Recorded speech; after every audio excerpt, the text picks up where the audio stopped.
Welcome back to A Minute with Chelsea. Actually, we're going back in time because I somehow forgot one of my vlogs. This is back at the Prairie Wagon. I don't know what the hell happened. TikTok put everything in the wrong order, and I'm exhausted from camping for so long. So Shelby, Annalise, and I woke up at 4 a.m. We went to the rec room to make breakfast, and as we walked out, the fucking sprinklers turned on us. We were like, what the fuck? It's already so fucking cold. So we were running back to the car with our breakfast, trying not to get wet, but it's too late. We're already soaking wet from the damn sprinklers. One shot me directly in the vagina. The entire point of this entire vlog was for us to get up early, drive to Schwabecker Landing, which is right here, because there's a giant hill behind you.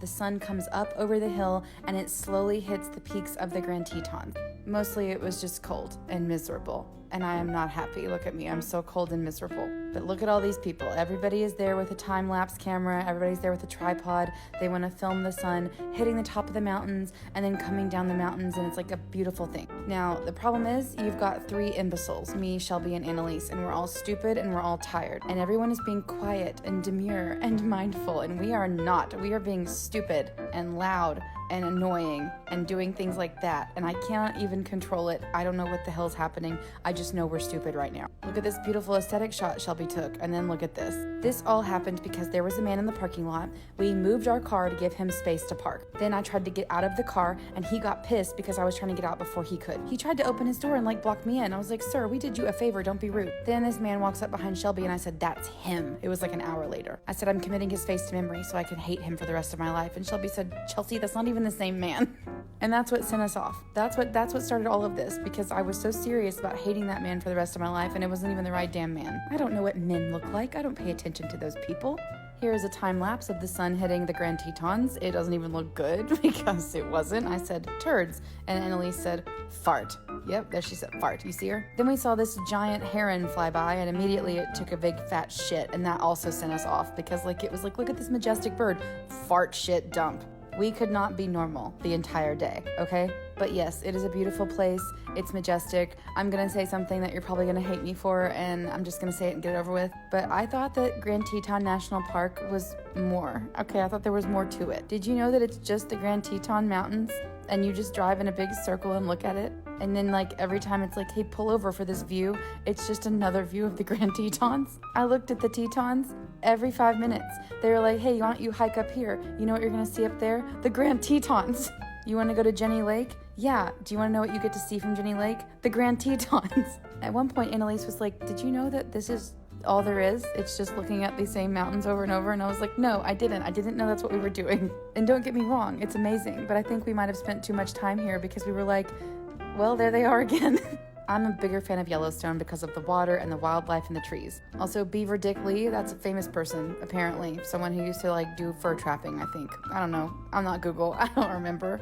All I know is that we went to Jenny Lake and we bought tickets to get on this little ferry boat. And the ferry boat takes you across the lake, across Jenny Lake, over to some other part. Cascade Canyon. We're going to Cascade Canyon. I have no fucking clue where we're going, okay? I didn't pay attention to most things. I was just there for fun. All I knew is that we were getting on a boat and we're going across the water to this other side of the land, across Jenny Lake. I had a Hostess cupcake on the boat, and a little girl kept staring at it like, excuse me, can I have some of that cupcake? And I looked her straight in the eye and said, no. You should have brought your own cupcake. I am not your parent, and I did not bring this cupcake for you, random little girl. The boat ride takes about, I don't know, maybe 10 minutes. And once you get across, they park and they give you a little speech about leaving no trace and that there aren't bathrooms and how the boat will be back in 15 minutes. And it goes on a 15-minute cycle all day long. And that if you're not on the boat by 7 p.m., you have to live on the island or hike back 5 miles. Now, Becky was not staying at the same hotel as us because she didn't stay in the Prairie Wagon, but she did stay in a place called Mammoth Springs, which is in Yellowstone at the bottom. The three of us met up at Jenny Lake, rode the ferry together, and then we all got on this hike to go up to Hidden Falls, which is a secret little waterfall. If you go past the waterfall, you go up to Inspiration Point, and then past that is a canyon. I think it might be Cascade Canyon, I'm not sure. So I busted out the 360-degree camera just to see how it would go, because this is my first time playing with it. I drug it through some plants to see what would happen. Not a lot happened. We stopped a lot for photos, and the craziest part is that since we got up at 4 a.m., these are taken at 8 a.m. I have never been on a hike that early in my life.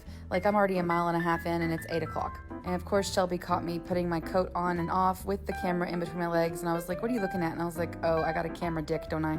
This happens a lot. I use my thighs a lot as a place to hide and hold things. It's even worse whenever I put my pom-pom hat there because then it looks like I have a giant bush. After we got some pictures taken, we hiked the rest of the way up to the waterfall. I didn't even bring a backpack because this is not a very long hike, and I knew I wouldn't be there for that long. I just wanted to kind of get there and get the pictures and see everything. And it was a really, really gorgeous waterfall.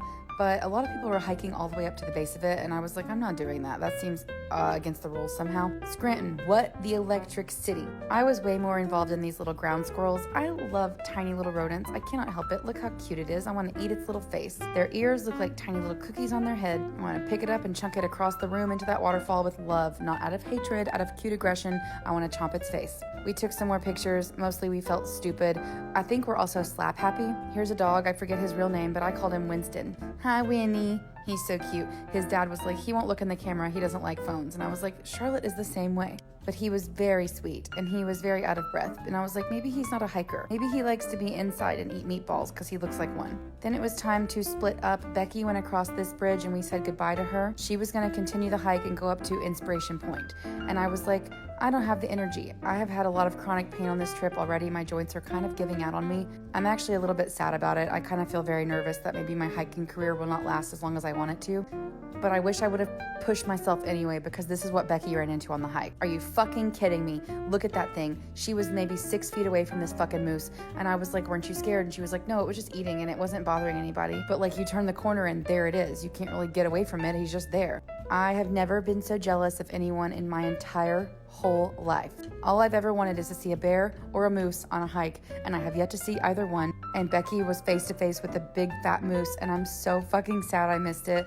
And I'm so mad at my joints for not cooperating, and I'm trying really hard to be kind to myself because that's like literally everything I talk about all the time on my hikes. Listen to your body, advocate for your needs, do what you can do and nothing else. Because the whole thing from the bridge up was uphill, a straight uphill climb, and I knew my knees weren't going to do it. My knees are really giving out on me lately, and it's really, really sad. And I will forever regret not going up there to see that moose, for real. I'm so glad she filmed it, and I'm so glad I got to look at it, but I would have probably cried had I seen that in person. Here's some more 360-degree camera angles. This one's actually pretty fucking cool. I'm kind of getting the hang of it, guys. Now, if you're trying to watch this in order, this one goes before the last prairie vlog, so I'm so sorry they're not in the right order. You can blame TikTok for being a dick.